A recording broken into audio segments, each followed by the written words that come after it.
Dixo Daily presenta.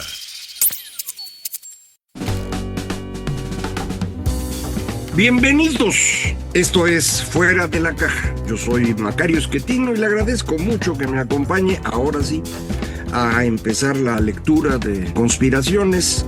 Hubo muchos problemas en el lanzamiento del libro, no sé exactamente la causa, pero hubo desabasto, digámoslo así. A lo mejor es ya una costumbre nacional, pero bueno, no hubo suficientes ejemplares, algunos de ustedes lo han conseguido, otros no. Muchos no quieren verlo en libro electrónico, sino físico. Otros lo que quisieran es el audiolibro, que se supone que iba a salir antes que el electrónico. Bueno, ya vamos a empezarle. Espero, si usted no tiene todavía el libro, lo pueda guardar este comentario para utilizarlo posteriormente. El capítulo 0 es el inicio de nuestra historia moderna, digámoslo así. Es el encuentro entre Moctezuma y Cortés, el 8 de noviembre de 1519. Para mí este es el encuentro más importante en la historia humana porque se encuentran dos grupos que habían estado separados por muchos miles de años, una trayectoria muy diferente, y esa diferencia no la vamos a encontrar en ningún otro momento. El otro encuentro parecido podría ser el que se tiene en la región Inca, en los Andes. Sin embargo, fue muy diferente porque el señor Pizarro, aunque era primo de Cortés, no era igual. Y tampoco la civilización inca se parecía mucho a la que se había construido aquí. No me voy a meter en eso porque no es el tema del libro, además no domino ese asunto, pero creo que la de aquí sí fue una cosa excepcional.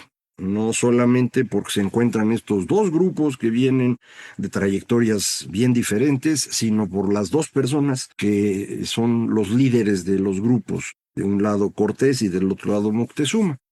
Platiqué un poco en la ocasión anterior, para ganar tiempo, cómo Europa no era propiamente Europa, ni España era España, y cómo todo esto depende de Carlos I de España, V de Alemania, que va a ser el eje de la construcción de la Europa moderna, o si quiere usted, de esa transición entre la época claramente virreinal y la época claramente moderna.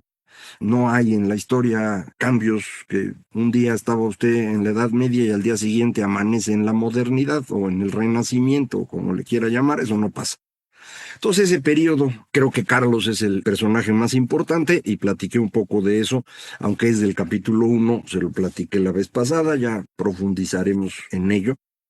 Ya sabemos quiénes llegan, quiénes estaban aquí, pues de eso sabemos mucho menos. Y sabemos mucho menos porque no tenemos muchos documentos de la época. Usted se acordará, había una escritura aquí en lo que llamamos Mesoamérica, que es una escritura logográfica, es decir, en donde dibujos sirven para construir palabras, pueden ser usados como sílabas o como palabras completas, puede ser por su sonido o por su significado.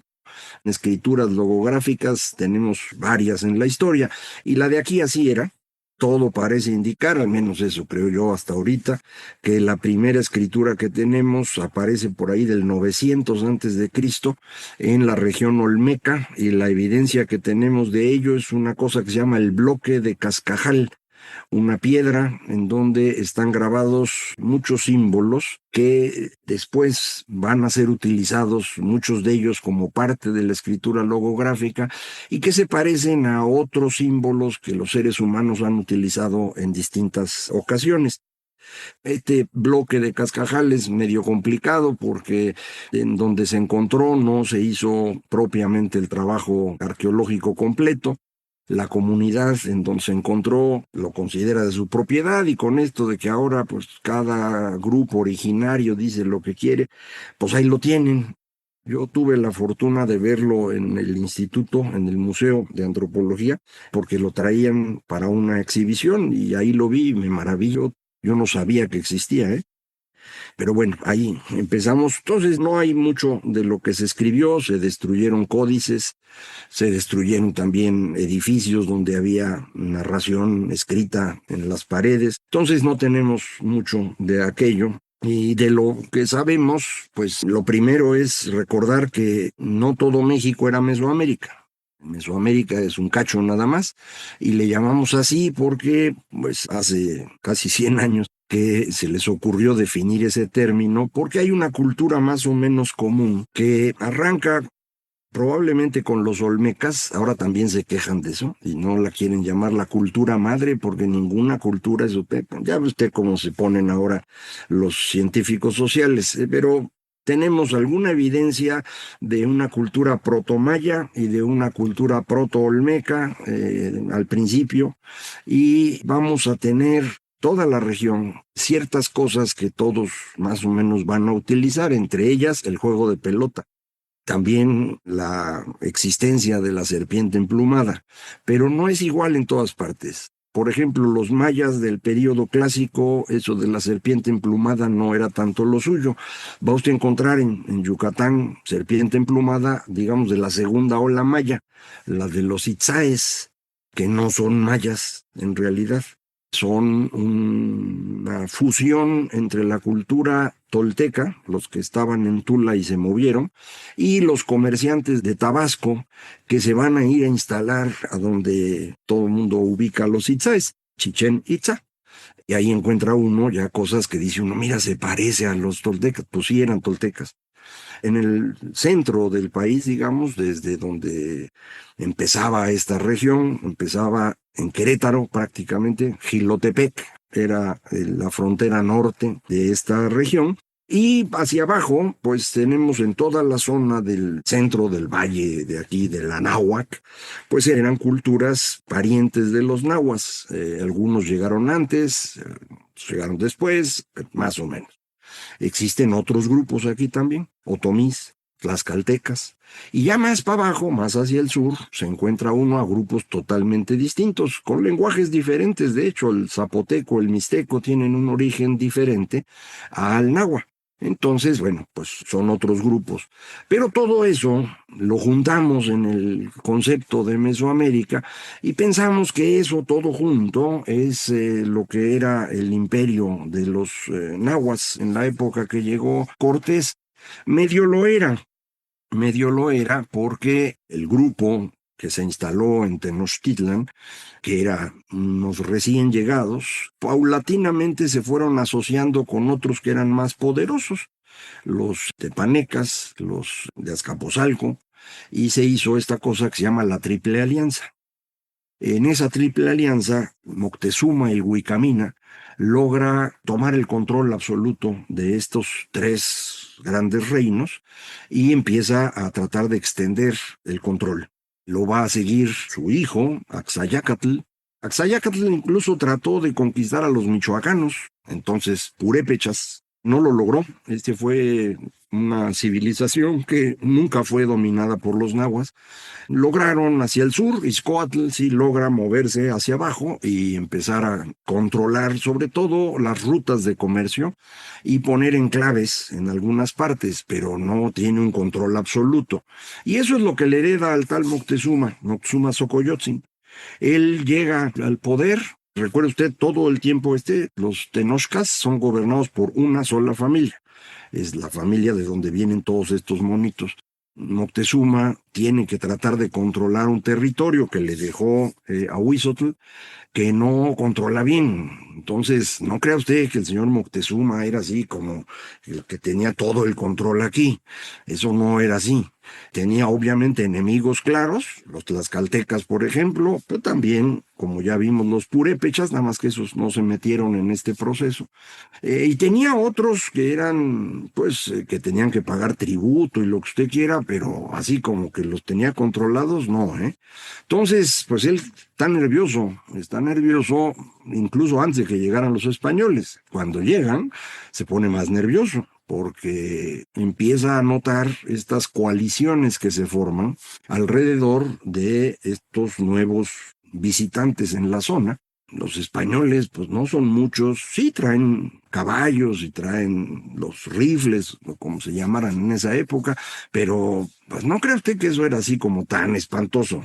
A la primera, pues sí, pero después de un ratito todo el mundo se acostumbra, y no era eso exactamente a lo que le tenía miedo, sino a que se empezaran a separar pueblos de los que él gobernaba, porque pues, era un gobierno bastante duro, y que se fueran a aliar con aquellos, y entonces se complicaba todo. Y eso es lo que trata de evitar. Moctezuma no lo logra, ¿no? Una pregunta que me han hecho mucho es por qué hablo de esta gran diferencia entre los que llegaron y los que aquí estaban, de 5,000 años.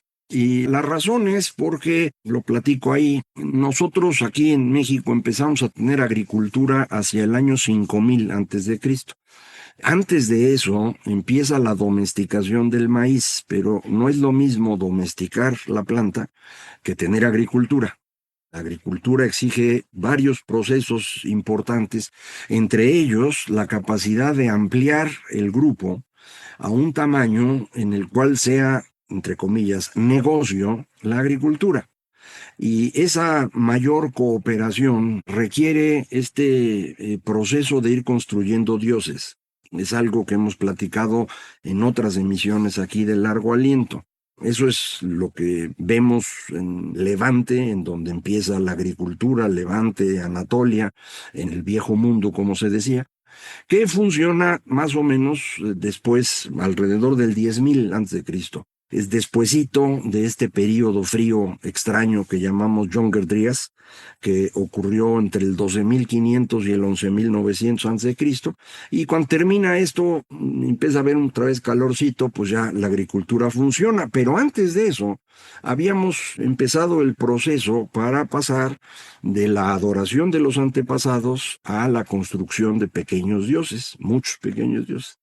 Hay un templo, así le llamamos, en Turquía, que se llama Göbekli Tepe, en donde hay la evidencia ya más o menos clara de la aparición de estos dioses antropomorfos y todo lo que usted quiera, y eso tiene 14,000 años, ¿no? O sea, 12,000 antes de Cristo. Entonces, bueno, esta diferencia es importante porque el proceso de ir construyendo estas religiones cada vez más capaces de incluir personas es un proceso lento. Y este es el único punto, creo yo, este encuentro, en el que podemos medir la diferencia. Y compare usted lo que había aquí cuando llega Cortés con lo que era el viejo reino de Egipto, ¿no? Es el período que sería comparable. Y eso son 5,000 años de distancia. En esos 5,000 años, en el viejo mundo, se había pasado de los pequeños dioses a los grandes dioses, pocos grandes dioses, los de la mitología, y de ahí se había pasado al monoteísmo.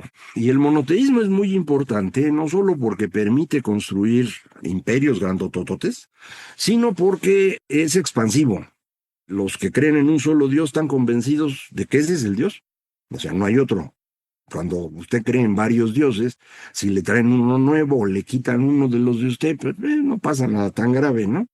Pero si nomás hay uno, pues nada más hay uno. Y entonces todos los que no creen en este, pues son herejes, ¿no? Y hay que meterlos en orden. Y eso es lo que hace el Islam, por ejemplo, y así avanza por toda la África del Norte y se mete a Europa, precisamente en lo que ahora es España. Y eso es lo mismo que hacen los cristianos cuando empiezan a encontrarse otros lugares. Y eso es lo que hacen los que llegan aquí.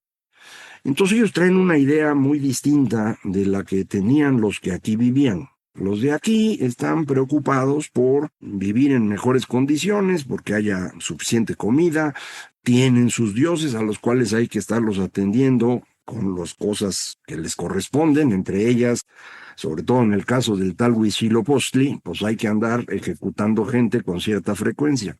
Ese Huitzilopochtli, ese es un dios exclusivo prácticamente de los mexicas. El otro, Quetzalcóatl, acuérdese, aparece por todos lados. Tlaloc aparece por todos lados, obviamente, el de la lluvia. Pues, estamos viendo lo que pasa, o nos tocan años sin lluvia o nos inundamos. Hombre, pues el Tlaloc hay que cuidarlo, ¿no? Entonces, estos dioses no tienen esta lógica de expansión que sí trae el cristianismo. Y este va a ser el gran enfrentamiento. Y a mí me parece que eso es lo que le dificulta mucho tanto a Moctezuma entender lo que le están diciendo los otros, como le va a ocurrir después a muchos otros grupos aquí en lo que ahora es México. No les es fácil entender esta idea de que nada más hay un Dios y de que ese Dios se murió en la cruz y resucitó y además pues nos está obligando a hacer ciertas cosas.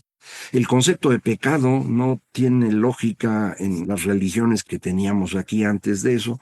Y hay que aclarar que también el cristianismo que llega a México ya pasó por España. No es el cristianismo así, diga usted, el de San Agustín. No, aquí ya le ajustaron en España y le ajustaron como se hace en todos lados, en donde llega el monoteísmo sobre una sociedad que tiene unos pocos grandes dioses. ¿Qué hace uno? Pues a los grandes dioses los acomoda uno junto al nuevo y los convierte uno en santos para que no haya bronca, o en vírgenes, y con eso pues se hace llevadera la nueva religión. Lo hicieron los españoles y luego aquí lo terminamos de hacer nosotros y le empezamos a meter ahí a nuestros diosesitos que teníamos para pues defendernos de lo que estaba ocurriendo. Porque este cambio completo en la forma de ver el mundo, pues va a ser un asunto bien complicado, que creo que va a mantener a las personas en una situación difícil. Mucha gente insiste en la violencia de la conquista. Yo no percibo una violencia muy diferente de la que había en otras partes del mundo, la que había al interior de la misma Europa en ese momento, o de la que había aquí entre los mexicas y los demás. O sea, tampoco es que los que llegaron fueran una cosa espantosa. Y aquí hay un tema en el que me meto en este capítulo 0, y es explicar la diferencia de los imperios. El imperio, ni siquiera debe uno llamarle así, pero bueno, el imperio español del siglo XVI está tratando de reproducir el imperio romano. Es buscar cómo poblar y cómo construir un gran espacio en el que todo mundo quepa.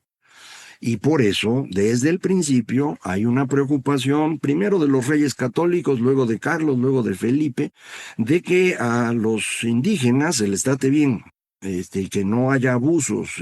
No lo logran por completo, pero lo intentan. Y lo hacen por escrito y de vez en cuando castigan a los miserables. Hubieran castigado a más, pero se hizo lo que se pudo.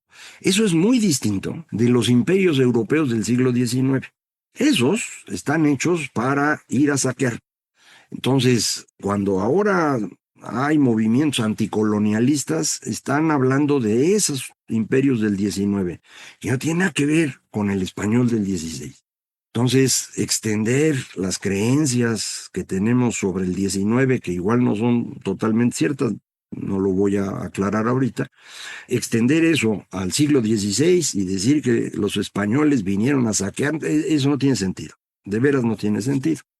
Ya voy a acabar, nada más aprovecho para unas cositas específicas que me preguntaron. Página 5, hay varias erratas que afortunadamente ustedes me han ayudado a encontrar.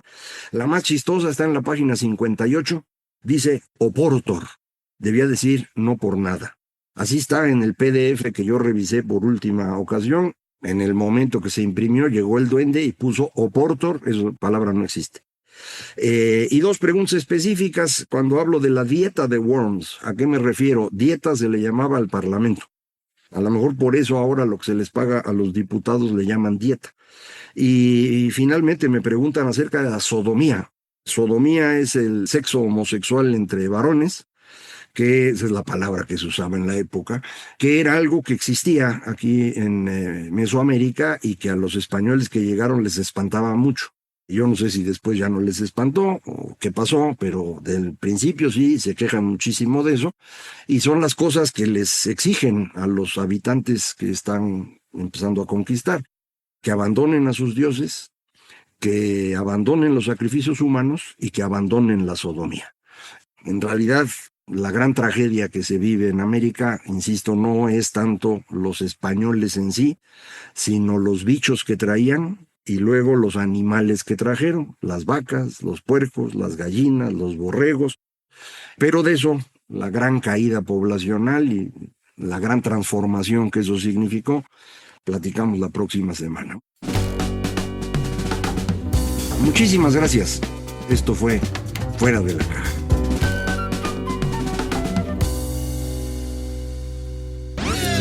Una producción de Dixo.